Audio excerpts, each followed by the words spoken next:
जय हिंद साथियों। कक्षा 12 के इतिहास के प्रथम अध्याय के भाग 2 में आपका स्वागत है। प्रथम भाग में हमने हड़प्पा शहर के बारे में जानकारी प्राप्त की थी। आज हम सबसे प्रसिद्ध और सबसे प्राचीन जो स्थल इस सभ्यता का था मोहनजोदड़ो, उसके बारे में जानकारी प्राप्त करते हैं। यह एक नियोजित शहरी केंद्र था, पूर्ण रूप से शहरी केंद्र था और हड़प्पा से हर प्रकार से बेहतर था, विकसित था। हड़प्पा सभ्यता का सबसे अनूठा पहलू शहरी केंद्रों का विकास था। ये इसकी विशेषता थी, शहरी केंद्र थे। ऐसा ही एक केंद्र मोहनजोदड़ो को और सूक्ष्मता बारीकी से हम इसको अध्ययन करते हैं। हालांकि मोहनजोदड़ो सबसे प्राचीन स्थल माना गया है, लेकिन सबसे पहले खोजा गया जो स्थान था वो हड़प्पा था। सबसे पहला खोजा गया स्थान 1921 में हड़प्पा था।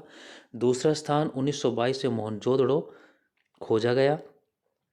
1922 में आर.डी. बनर्जी द्वारा, राखालदास बनर्जी द्वारा, जो पाकिस्तान के सिंध प्रांत में लरकाना ज़िला में पाया गया, सिंधु नदी के तट पर। बाद में यहाँ लगभग 1930 के आसपास तक केन दीक्षित, अर्नेस्ट मैके द्वारा भी खोज की गई। अनेक पुरातत्व जो विद थे उन्होंने इन स्थानों की खुदाई की। अब नेक्स्ट देखिए, बस्ती दो भागों में बटी हुई थी। एक छोटा भाग था लेकिन ऊंचाई पर बना हुआ था। दूसरा कहीं अधिक बड़ा था लेकिन नीचे का भाग था। जैसा कि इसमें पिक्चर में दिया हुआ है, थोड़ा थोड़ा पिक्चर को साथ देखते हैं जैसे जैसे इसकी आवश्यकता होगी।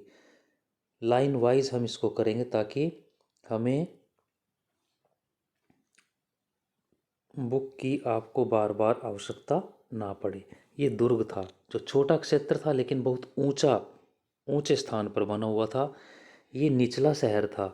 निचला शहर जो संभवतः आम लोगों के निवास स्थान होते थे, आवासीय भवन क्षेत्र जिसको कहा गया, बड़ा क्षेत्र था। आगे पढ़ेंगे हम इसमें क्या क्या दिया हुआ है। नेक्स्ट देखिए,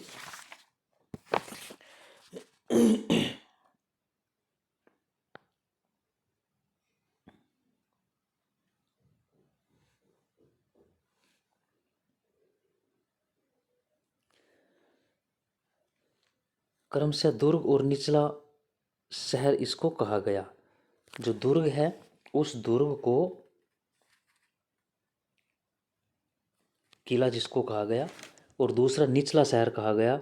दुर्ग की ऊंचाई का कारण यह था कि यहाँ की संरचनाएं कच्ची ईंटों के चबूतरे पर बनी हुई थी। कच्ची ईंटों के चबूतरे पर बनी हुई थी। पहले कच्ची ईंटों का चबूतरा बनाया गया था और दुर्ग को दीवार से घेरा गया था, जिसका अर्थ यह है कि इसे निचले शहर से अलग किया गया था। मैप को हम दोबारा देखेंगे, पिछली पिक्चर को। निचला शहर भी दीवार से घिरा हुआ था, जो बड़ा क्षेत्र था, आवासीय क्षेत्र था, आम लोगों के रहने का स्थान था। इसके अतिरिक्त कई भवनों को ऊंचे चबूतरों पर भी बनाया गया था।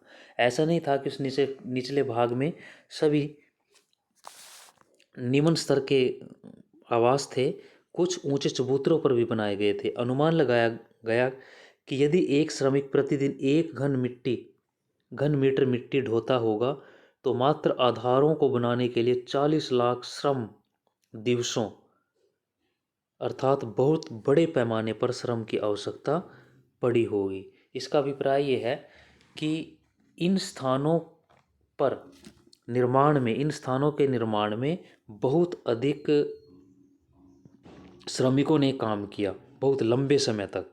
अब और कुछ देखिए, एक बार चबूतरों के यथास्थान बनने के बाद शहर का सारा भवन निर्माण कार्य चबूतरों पर एक निश्चित क्षेत्र तक सीमित था। यानी कि जो नीचे चबूतरे बनाए गए थे, उन चबूतरों को मिट्टी डालकर पहले ऊंचा किया गया, फिर उनके ऊपर आवास बनाए गए, जिसमें बहुत अधिक श्रम और बहुत अधिक समय लगा होगा। इसलिए ऐसा प्रतीत होता है कि सबसे पहले बस्ती का नियोजन किया गया होगा। बस्ती का एक योजना तैयार की गई, फिर उसके अनुसार उसका कार्यान्वयन का मतलब उस पर अमल में उसको लाया गया। पहले योजना बनाई गई, योजना बनाने के बाद उस पर आगे कार्रवाई, उसकी गतिविधियां, उसके ऊपर आवास बनाने का कार्य शुरू हुआ। नियोजन के अन्य लक्षणों में ईंटें शामिल हैं। ईंटें शामिल, जो भले ही धूप में सुखाकर अथवा भट्ठी में पकाकर, कि या तो वो जो ईंटें थी या तो धूप में सुखाई या भट्ठी में पकाकर उनको पक्का किया गया, और एक निश्चित अनुपात की इनकी लंबाई चौड़ाई ऊंचाई होती थी, जो संभवतः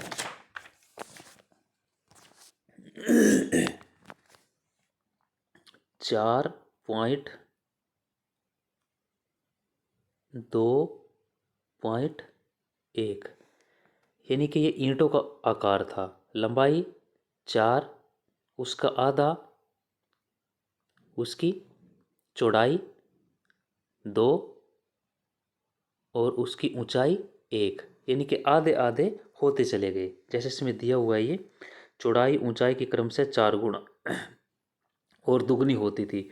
इस प्रकार की ईंटें सभी हड़प्पा स्थलों में प्रयोग में होती थी, यानी कि ईंटों का जो आकार था 4:2:1 था, या 1:2:4 था। अब इस मैप को आप एक बार थोड़ा पीछे देखते हैं, इस पिक्चर को देखिए। ये हमने दुर्ग छोटा क्षेत्र पढ़ा, और ये निचला शहर जिसको कहा गया। इनमें चारों तरफ बाउंड्री, सीमा बनाई गई थी दोनों क्षेत्रों को अलग करने के लिए। अब इस मैप में जो दुर्ग है, दुर्ग ऊंचे स्थान पर था, छोटा क्षेत्र था, लेकिन इसमें महत्वपूर्ण स्थान होते थे। इसके बारे में हम आगे पढ़ते रहेंगे। ऊंचे स्थान जैसे अन्न के भंडार हो सकते हैं, कोई सार्वजनिक समारोह संपन्न करने के स्थान हो सकते हैं। निचले शहर आवास के लिए मुख्य रूप से प्रयोग किया जाता था। अब इसमें कुछ नाम दिए हुए हैं, जैसे नाम लिखे है DK, DKC, B। इन अब नामों से क्या अभिप्राय है? इनका नाम है कि जो स्थान जिस व्यक्ति के द्वारा खोजा गया उसी के नाम पर इसे रेखांकित किया गया है। जैसे DK लिखा है, DK दीक्षित काशीनाथ नारायण। आगे इसके A B पार्ट हो सकते हैं कि भाई A पार्ट उसने खोजा, B पार्ट खोजा, ये इसके नाम से है। इसी प्रकार अगर आप दूसरा नाम इसमें देखें, VS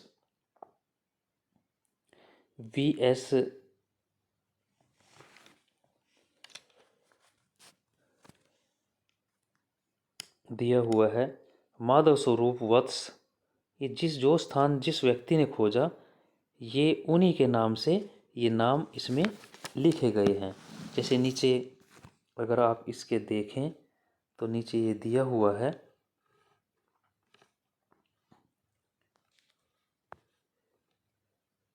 नक्शे पर रोमन लिपि के अक्षर उन विविध पुराविदों के नाम का संकेत करते हैं जिन्होंने मोहनजोदड़ो के विविध क्षेत्रों की खुदाई की है। जो क्षेत्र जिस व्यक्ति ने खोजा उसी के नाम पर उसका नामकरण कर दिया गया है।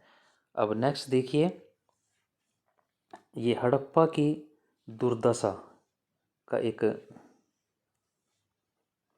दिया हुआ है, इसको देखिए। हड़प्पा की दुर्दशा। हड़प्पा की दुर्दशा, हड़प्पा सबसे पहला खोजा गया स्थल था। इसे ईंट चुराने वालों ने बुरी तरह से नष्ट कर दिया। 1875 में भारतीय पुरातात्विक सर्वेक्षण के जनरल जो थे अलेक्जेंडर कनिंगम, जिन्होंने सामान्यतः भारतीय पुरातत्व का जनक भी कहा जाता है। पुरातत्व, भारतीय जो पुरातत्व विभाग है उसका जो जनक है अलेक्जेंडर कनिंगम को माना गया। उन्होंने लिखा कि प्राचीन स्थल से ले जाई गई ईंटों की मात्रा लगभग 100 मील लंबी लाहौर और मुल्तान के बीच लंबी पटरी के लिए ईंटें बिछाने के लिए पर्याप्त थी, यानी कि इतना यहाँ ईंटों का ढेर था।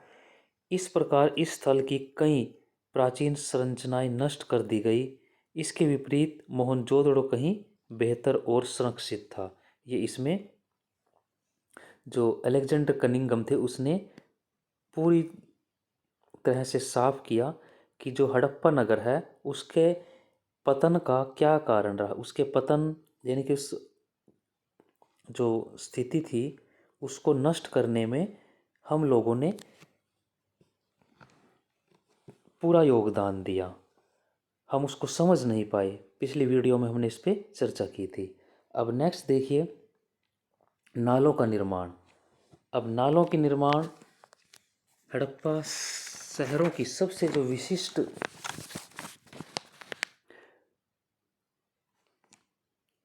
प्रणाली थी वो नियोजित जल प्रणाली थी कि भी यहाँ नियोजित पूरी तरह से प्लान करके शहर से घरों से जल निकास की व्यवस्था की गई थी। यदि आप निचले शहर के नक्शे को देखें तो यह जान पाएंगे कि सड़कों और गलियों को लगभग एक ग्रिड पद्धति में बनाया गया था। सड़कों और गलियों को, ग्रिड का मतलब जाल, एक ग्रिड के रूप में बनाया गया था जो एक दूसरे को संभवतः समकोण पर काटती थी। ऐसा प्रतीत होता है कि नालियों के साथ गलियों को बनाया गया था, फिर उनके अगल बगल में आवासों का निर्माण किया गया था। यानी कि सबसे पहले वहाँ पर प्लान किया गया, तैयारी की गई, एक योजना बनाई गई, सड़कें बनाई गई, सड़कों के साथ नालियाँ बनाई गई, उसके बाद आवास का निर्माण हुआ। सबसे पहले सड़कें, नालियाँ और उसके बाद रहने के स्थानों का निर्माण हुआ। यदि घरों के गंदे पानी को गलियों की नालियों से जोड़ना था तो प्रत्येक घर की कम से कम एक दीवार का गली से सटा होना आवश्यक था। यानी कि वो दीवारें जो थी वो मुख्य गलियों के साथ भी मुख्य गलियों के साथ सटी हुई होती थी। उसकी एक दीवार यानी कि किसी न किसी रूप में वो मुख्य जो आपका भाग होता था सड़क का उससे जुड़ा होता था। अब ये एक यहाँ पर पिक्चर दी हुई है मोहनजोदड़ो की एक नाली और उसके प्रवेश द्वार को देखिए। ये एक नाली दी हुई है, इस नाली का एक प्रवेश द्वार, उसमें एंट्री का यानी कि उसमें से आने जाने का, जहाँ से पानी निकलता था, ये उसका चित्र दिया हुआ है। कितने सुनियोजित तरीके से ये बनाया गया है, इसको देखिए एक बार। नेक्स्ट है दुर्ग। अधिकांश हड़प्पा बस्तियों में एक छोटा पश्चिमी लेकिन बड़ा भाग तथा निचला भाग पूर्वी भाग है। हमने पीछे पिक्चर में देखा था जो आवासीय क्षेत्र था, बड़ा क्षेत्र था, पूर्वी भाग था, और जो दुर्ग था वो पश्चिमी भाग था, जो मैप आपने देखा। इस नियोजन में विविधताएं भी हैं, जैसे धोलावीरा, लोथल गुजरात, दोनों स्थान गुजरात के जैसे स्थानों पर पूरी बस्ती किलेबंद थी। यानी कि किले के आकार में सुरक्षा का पूरा पुख्ता तैयारी की गई थी। शहर के कई हिस्से भी दीवारों से घेर कर अलग अलग किए गए थे। शहर के अलग अलग हिस्सों को दीवारों से अलग अलग किया गया था। लोथल में दुर्ग दीवार से तो नहीं गिरा हुआ था पर कुछ ऊंचाई पर बनाया गया था। ये दुर्गों की अपनी एक विशेष गृह स्थापत्य। मोहनजोदड़ो का निचला शहर, जिसको आवासीय क्षेत्र कहा गया, भवनों के उदाहरण प्रस्तुत करता है। इसमें से कई एक आंगन पर केंद्रित थे जिसके चारों ओर कमरे बने होते थे। यानी कि बीच में घर में एक आंगन था, उसके चारों तरफ कमरे बने होते थे। संभवतः आंगन जो है खाना पकाने और कताई जैसी अन्य जो सामूहिक गतिविधियां होती थी उनका प्रमुख केंद्र था। खासतौर से गर्म और शुष्क मौसम में, जब गर्मी की ऋतु हो। यहाँ का एक अन्य रोचक पहलू लोगों द्वारा अपनी एकांतता को भी बनाए रखने का महत्व था। यानी कि ये जो व्यक्ति थे ये अपनी प्राइवेसी, एकांतता पर भी बहुत अधिक ध्यान देते थे। भूमि तल पर बनी दीवारों में खिड़कियां नहीं थी। सबसे निचली जो इमारत होती थी घर की, उसमें गली पर, सड़क पर कोई भी खिड़की नहीं होती थी, क्योंकि उनका ऐसा अनुमान लगाया गया है कि वो अपनी जो एकांतता थी उस पर ध्यान देते थे कि गली से कोई भी व्यक्ति खिड़की से अंदर ना देख सके। इसके अतिरिक्त मुख्य द्वार के आंतरिक भाग और आंगन का सीधा अवलोकन नहीं होता था। यानी कि इसका अभिप्राय ये है कि मुख्य जो द्वार है, मुख्य जो गेट बना होता था घर का, उस गेट से अगर आप अंदर देखते हैं तो आपको सामने दीवार दिखाई देगी, आंगन का कोई भी हिस्सा, कमरा नहीं दिखाई देगा। यानी कि अंदर घर का जो हिस्सा था वो पूर्ण रूप से आप नहीं देख पाते थे। हर घर पर ईंटों के फर्श से बना एक अपना स्नानागार होता था। स्नान घर प्रत्येक घर में होता था, जिसकी नालियां जो हैं दीवार के माध्यम से सड़क की नालियों से जुड़ी होती थी, जैसा कि आज भी आप इसी प्रकार घर की स्थिति को देखते हैं। कुछ घरों में दूसरे तल पर छत पर जाने हेतु सीढ़ियां भी बनाई गई थी। यानी कि कुछ घर एक मंजिला थे, कुछ दो मंजिला थे, तो दूसरे मंजिल पर जाने के लिए सीढ़ियां भी बनाई गई थी, उसके अवशेष प्राप्त हुए हैं। कई आवासों में कुएं भी होते थे, घर के अंदर कुएं भी होते थे। अधिकांशतः एक ऐसे कक्ष में, एक ऐसे कमरे के अंदर कुएं पाए जाते थे जिसमें बाहर से आया जा सके और जिसका प्रयोग संभवतः राहगीर भी कर सके। विद्वानों ने अनुमान लगाया कि लगभग मोहनजोदड़ो से कुओं की संख्या 700 के करीब पाई गई। यानी कि ये कुएं ऐसे घर में, ऐसे कमरे के अंदर होते थे जिसका एक हिस्सा जो है गली पर लगता था, ताकि आने जाने वाला व्यक्ति भी वहाँ से पानी पी सके, पानी प्राप्त कर सके। अब ये एक मकान बना हुआ है, इसको थोड़ा देखते हैं, इससे कुछ और हमें चीज़ें स्पष्ट होंगी। इस आवास को हम देखें।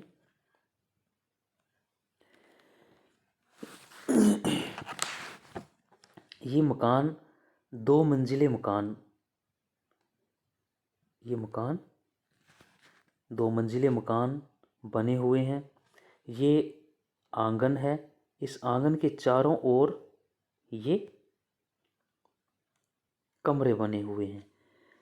नंबर 6 पे यहाँ पर एक कुआं बना हुआ है। कुआं, ये गली है। इस गली के साथ यहाँ से भी इसमें एंट्री है कि यहाँ से कोई राहगीर पानी के लिए इस्तेमाल कर सके। ये इसका मुख्य द्वार है।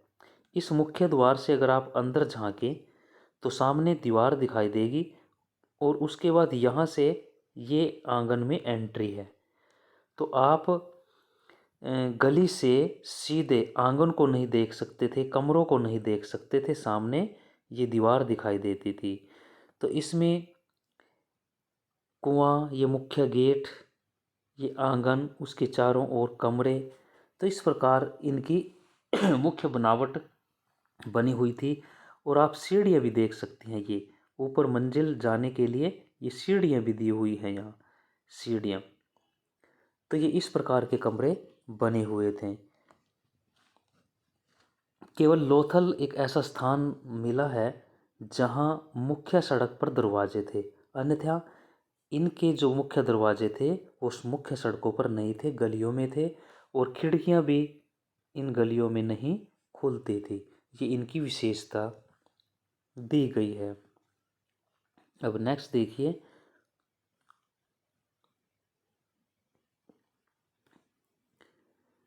अब तक खोजी गई एक प्राचीन प्रणाली, इसको देखते हैं। अर्नेस्ट मैके क्या लिखते हैं कि निश्चित रूप से यह अब तक की खोजी गई सर्वथा सबसे प्राचीन प्रणाली है। हर आवास गली की नालियों से जुड़ा हुआ था, यानी कि हर घर से गलियों में नालियाँ निकलती थी। मुख्य नाले गारे में जमाई गई पक्की ईंटों के बने होते थे। इन्हें ऐसी ईंटों से ढका जाता था जिन्हें सफाई के लिए हटाया जा सकता था। साफ करते वक्त हम इनको हटा सकते थे। कुछ स्थानों पर ढकने के लिए चूना पत्थर की पट्टिकाओं का भी प्रयोग किया गया है। घरों की नालियाँ पहले एक होदी या मलकुंड में खोली जाती थी, जिसमें ठोस पदार्थ जमा हो जाता था और गंदा पानी नालियों में बह जाता था। यानी कि उनके बीच में कुछ नालियों के बीच में कुछ गहरे स्थान कर दिए जाते थे, होदी बना दी जाती थी, कुएं टाइप बना दिया जाता था, ताकि जो मलबा था, भारी जो चीज़ होती थी उसके अंदर वो जमा हो जाए और पानी ऊपर से आगे बह जाए और उनको खोलकर उन होद को, उन कुओं को साफ किया जा सके। गंदा पानी नालियों में बह जाता था। बहुत लंबे अंतरालों पर सफाई के लिए होदियाँ बनाई हुई थी। काफ़ी दूरी दूरी पर इन नालियों में होदियाँ बनाई हुई थी। यह पुरातत्व का अजूबा ही था एक। अर्नेस्ट मैके ये कहते हैं कि भी यह एक अब तक की खोजी गई सभी सभ्यताओं में एक बड़ा अजूबा था। अर्नेस्ट मैके बड़े हैरान थे इस प्रकार की प्रणाली से कि कितनी सूझबूझ और अच्छे तरीके से कार्य किया गया है, कितनी योजनाबद्ध तरीके से काम किया गया है। मलबे मुख्य रेत के छोटे छोटे ढेर संभवतः निकासी के नालों के अगल बगल में पड़े मिले, जो दर्शाते हैं कि नालों की सफाई के बाद कचरे को हमेशा नहीं हटाया जाता। जैसे आज भी आप देखते हैं शहरों में, गाँव में नालियों को साफ करते हैं, उनका रेत मलबा जो है बाहर निकाल देते हैं और काफ़ी समय तक अगर वो ऐसा ही पड़ा रहा तो अर्नेस्ट मैके कहते हैं कि उस समय बहुत सारा जो मलबा है नालियों के पास इसी प्रकार पाया गया। अर्नेस्ट मैके ने 1948 में अर्ली इंडस सिविलाइजेशन जो इनकी रचना है उसमें इसको वर्णित किया है। जल निकास प्रणालियाँ बड़े शहरों तक सीमित नहीं थी, बल्कि छोटी छोटी बस्तियों में भी इस प्रकार की योजना पाई गई। उदाहरण के लिए जैसे लोथल में आवासों के निर्माण के लिए कच्ची ईंटों का प्रयोग, आवास कच्ची ईंटों के बने थे लेकिन नालियाँ पक्की ईंटों की बनी हुई थी। देखिए कितनी गहरी जो है इन लोगों को समझ थी। अब नेक्स्ट देखिए,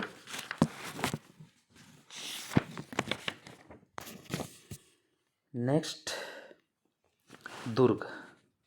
दुर्ग के बारे में हमने पहले भी थोड़ा पढ़ा, अब थोड़ा और इसको थोड़ा स्पष्ट करते हैं। दुर्ग पर हमें ऐसी संरचनाओं के साक्ष्य मिलते हैं जो संभवतः विशिष्ट सार्वजनिक प्रयोजनों के लिए प्रयोग होती थी। विशिष्ट सार्वजनिक, सार्वजनिक सबके प्रयोग आने वाले विशेष कार्यक्रम। जैसे इसमें एक माल गोदाम है, माल गोदाम, ये पिक्चर में माल गोदाम दिया हुआ है। एक ऐसी विशाल संरचना है जिनके ईंटों से बने केवल निचले हिस्से शेष है, यानी कि अब जो अवशेष हमें मिले वो केवल निचले ढांचे मिले। जैसे नींव जिसको हम बोलते हैं, नींव उनकी भरी हुई मिली। संभवतः ऊपर के जो हिस्से थे वो शायद लकड़ी के बने होते थे जो समय के साथ नष्ट हो गए। इसी प्रकार विशाल स्नानागार, इसी के पास में बिल्कुल स्नानागार भी मिला है जो इस प्रणाली की मुख्य विशेषता है और बहुत बड़े आकार में ये पाए गए। विशाल स्नानागार में एक आंगन में बना होता था एक आयताकार जलाशय था। आयताकार था ये, आयत के आकार में था ये, जिसको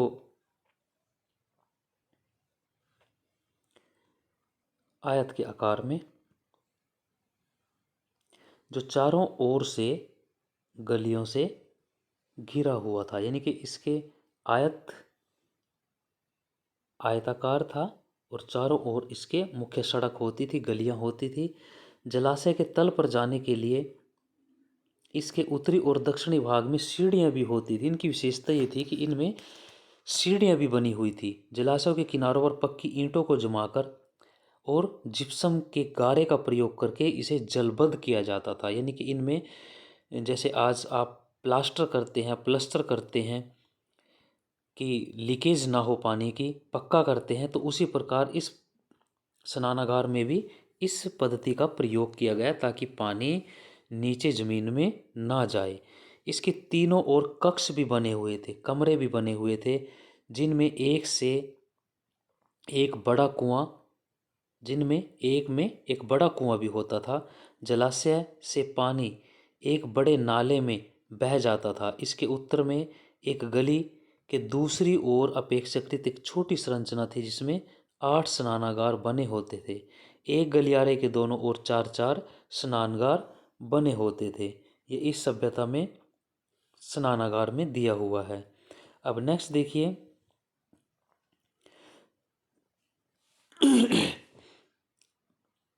प्रत्येक स्नानागार से नालियाँ गलियारे के साथ बने एक नाले में मिलती थी। जो पानी की निकासी थी बड़े अच्छे तरीके से की गई थी, एक नाले में वो जाती थी। इस संरचना का अनोखापन और दुर्ग क्षेत्र में कई विशिष्ट रचनाओं के साथ इसके मिलने से इस बात के स्पष्ट संकेत मिलते हैं कि इनका प्रयोग किसी विशेष अनुष्ठानिक स्नान के लिए किया जाता है, किसी धार्मिक स्नान कार्य के लिए सामूहिक रूप से, कि किसी विशेष दिन किसी विशेष अवसर पर भारी संख्या में जो लोग हैं वो यहाँ पर शायद स्नान करने के लिए आते थे।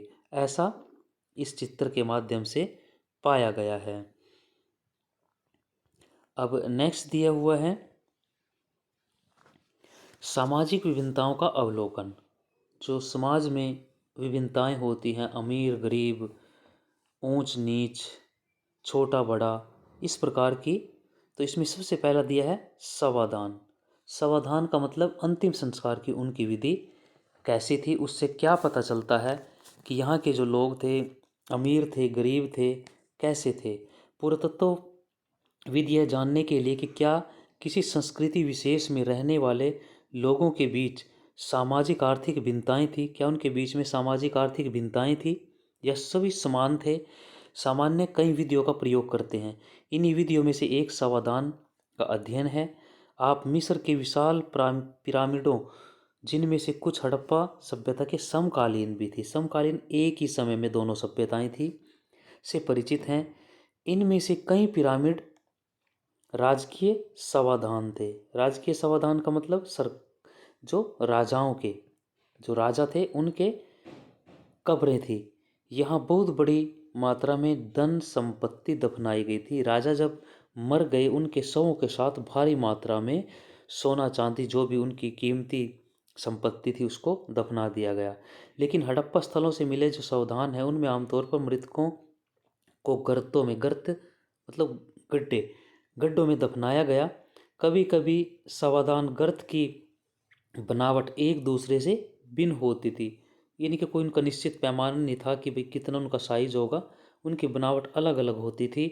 कुछ स्थानों पर गर्त की सतहों पर ईंटों की चिनाई भी की गई थी, यानी कि पक्के बनाई गई थी। ये विविधताएं सामाजिक भिन्नताओं की ओर संकेत करती हैं, यह कहना और भी कठिन है। कुछ कब्रों में, कुछ कब्रों में देखिए आप, कुछ कब्रों में मृदभांड आभूषण मिले, यानी कि बर्तन मिले, आभूषण मिले, जो संभवतः एक ऐसी मान्यता की ओर संकेत करते हैं जिसके अनुसार इन वस्तुओं का मरणोपरांत प्रयोग किया जा सकता था। यानी कि उस समय लोगों के मन में कोई ऐसी धारणा थी कि मृत्यु के बाद जिन चीज़ों को वह उनसे अपने जीवन काल में उसको लगाव रहा, उनको प्रयोग करता रहा, वो चीज़ें उसके शव के साथ रख दी जाती थी ताकि मृत्यु के बाद भी वह व्यक्ति उनको प्रयोग कर सके। उस समय लोगों के अंदर इस प्रकार का शायद भाव रहा होगा। पुरुषों और महिलाओं दोनों के जो शव थे उनमें आभूषण पाए गए। 1980 के दशक के मध्य में हड़प्पा के कब्रिस्तान में जो खुदाई हुई उसमें एक पुरुष की खोपड़ी के समीप शंख, शंख के 3 छल्ले, जैस्पर एक प्रकार का उपरतन, कीमती चीज़, उसके मन के मोती माला, सैकड़ों की संख्या में सूक्ष्म मनकों से बना आभूषण भी मिला। कहीं कहीं पर मृतकों के साथ तांबे के दर्पण, अब ये पिक्चर दी हुई है, अभी देखते हैं, तांबे के दर्पण भी पाए गए हैं। कुछ कुल मिलाकर ऐसा लगता है कि हड़प्पा सभ्यता के निवासियों का मृतकों के साथ बहुमूल्य वस्तुएं दफनाने में ज़्यादा विश्वास नहीं था। वो ऐसा नहीं मानते थे, ये चीज़ें मिली हैं लेकिन सभी के साथ नहीं। ये एक तांबे का बर्तन, सॉरी दर्पण है, तांबे का दर्पण, यानी कि तांबे का जैसा शीशा होता है आज, इसी प्रकार तांबे का दर्पण है। अब ये समय के साथ खुरदरा हो चुका है, लेकिन जब ये प्रयोग में आता होगा तो इसमें शायद वो अपनी शकल सूरत को अच्छे से देख सकते थे जो शव के साथ प्राप्त हुई है। नेक्स्ट है विलासता की जो चीज़ें थी। दूसरा विलासता यानी कि लग्जरी, उनके जीवन में और कैसे पता लग सक, कैसे अमीर गरीब, कैसे उनका भेद पाया गया। सामाजिक भिन्नता को पहचानने की एक अन्य विधि पुरावेताओं का अध्ययन, जो पुरा वस्तुएं हैं उनका अध्ययन, जिन्हें पुरातत्वविद मोटे तौर पर उपयोगी और विलासता की दो भागों में बांटते हैं। दो भागों में, उपयोगी और विलास की वस्तुओं में बांट देते हैं।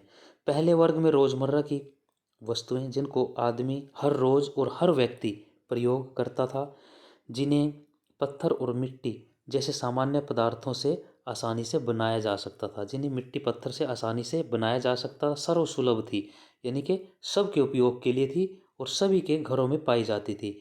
जिसमें चक्कियाँ, मृद भांड बर्तन, सुइयाँ, झावा झावा, कोई ईंट या पत्थर का कोई ऐसा टुकड़ा जो मनुष्य अपने शरीर को साफ करने के लिए, मैल साफ करने के लिए प्रयोग करता है, उसको झावा कहा गया, सम्मिलित थी। ये वस्तुएं सामान्य रूप से बस्तियों में सर्वत्र पाई गई, यानी कि ये जो आम प्रयोग की चीज़ें थी सब जगह पाई गई। पुरातत्वविद उन वस्तुओं को कीमती मानते हैं जो दुर्लभ हों, यानी कि जो बड़ी मुश्किल से उपलब्ध हों, महंगी हों और स्थानीय स्तर पर अनुपलब्ध पदार्थों और तकनीकी जटिलताओं से बनी हुई हों। यानी कि ऐसी वस्तुएं जो दुर्लभ हों, कम मिलती हों, महंगी हों और हर स्थान पर उनके बनाने की चीज़ें उपलब्ध ना हो। इसी प्रकार जैसे फ्यांस का एक पात्र दिया हुआ है, फ्यांस से बना एक पात्र दिया हुआ है। फ्यांस फ्यांस का मतलब दिया हुआ है घिसी हुई रेत, बालू तथा रंग और चिपचिपा पदार्थ, उनके मिश्रण से पकाकर बनाया गया पदार्थ है कोई। इसके छोटे छोटे पात्र बनाए जाते थे जो कीमती माने जाते थे, क्योंकि इनको बनाना जो है बहुत जटिल प्रक्रिया थी, इनको बनाना इतना आसान नहीं होता था। नेक्स्ट देखिए, स्थिति तब और जटिल हो जाती है, स्थिति और जटिल तब हो जाती है जब हमें रोज़मर्रा के प्रयोग की वस्तुएं जैसे तकलियाँ, तकलियाँ जो आप सूत कातने के लिए चरखों में इस्तेमाल होती थी, जो फ्यांस जैसे दुर्लभ पदार्थ से बनी हुई थी। ये भी फ्यांस जो आपने अभी पढ़ा था उसी प्रकार के दुर्लभ पदार्थ से बनी हुई थी, मिलती हैं। क्या हम इनका वर्गीकरण उपयोगी अथवा विलास की वस्तुओं में कर सकते हैं? यानी कि कुछ वस्तुएं ऐसी मिली जो उपयोगी सबके लिए थी, लेकिन उनको बनाने के लिए दुर्लभ पदार्थों का प्रयोग किया जाता था। अब इनको समस्या ये थी कि भी इनको आप रोज़मर्रा की वस्तुओं में शामिल करें या जो लग्जरी हैं, जो विलासता की वस्तुएं हैं, उनमें शामिल करें। यदि हम ऐसी पूरा वस्तुओं के वितरण का अध्ययन करें तो हमें पता लगेगा कि महंगे पदार्थों से बनी जो वस्तुएं हैं सामान्यतः मोहनजोदड़ो और हड़प्पा जैसे बड़े केंद्रों से, शहरों से पाई गई। छोटी वस्तुओं में, जो छोटी बस्तियां थी उनमें विरले ही मिलती हैं, बहुत कम मिलती हैं। उदाहरण के लिए फ्यांस से बने जो छोटे पात्र थे, लघु पात्र थे, वो सुगंधित द्रव पदार्थ के पात्र होते थे, यानी कि उनमें कोई सुगंधित द्रव पदार्थ रखा जाता था। अधिकांश मोहनजोदड़ो और हड़प्पा से मिले, ये केवल इन स्थानों से मिले। जैसे कालीबंगन जैसी छोटी जो वस्तुएं हैं वहाँ पर इस प्रकार की कोई भी वस्तु नहीं मिली। सोना भी दुर्लभ और संभवतः आज की तरह बहुत कीमती था। हड़प्पा स्थलों से मिले सभी स्वर्ण आभूषण संचयों से प्राप्त होते थे, बहुत विलासता की चीज़ें थी। अब संचय शब्द को यहाँ डिफाइन किया है, लोगों द्वारा सावधानीपूर्वक अधिकांशतः पात्रों जैसे घड़ों में रखी गई वस्तुओं के लिए प्रयुक्त किया गया है। संचय यानी कि कोई भी महत्वपूर्ण चीज़, ऐसी कोई धातु जैसे सोना था, कोई और चीज़ थी, उसको घड़ों में डालकर वो कहीं घर के किसी कोने में, कमरे में उसको जमीन में दबा देते थे। ऐसे संचय आभूषणों के हो सकते थे, आभूषणों को वो ऐसे दबा देते थे। धातु कर्मियों द्वारा पुनः प्रयोग के लिए संभाल कर रखी गई वस्तुओं के लिए, यदि किसी कारणवश मूल स्वामियों ने इन्हें पुनः प्राप्त नहीं किया तो ये तब तक अपने स्थान पर रहते हैं जब तक कोई उनको पुरातत्वविद खोज ना लेता हो। यानी कि जैसे सोना चांदी, कुछ महत्वपूर्ण जो उनकी धातुएं थी, उन्होंने किसी बर्तन के अंदर डालकर उनको ज़मीन में कहीं रख दिया या किसी घर के किसी ऐसे स्थान पर रख दिया, अगर वो उनको प्रयोग ना करें तो संभवतः वो उनको कोई भी ना देख सकता था, ना ही कोई उनको छू सकता था। और पुरातत्वविद जब खुदाई होती है उस स्थान की, तो उसी समय वो चीज़ें निकलती हैं। तो आज की वीडियो में बस इतना ही। नेक्स्ट पार्ट में आगे हम इस चैप्टर को देखेंगे। Thank you. जय हिंद, जय भारत।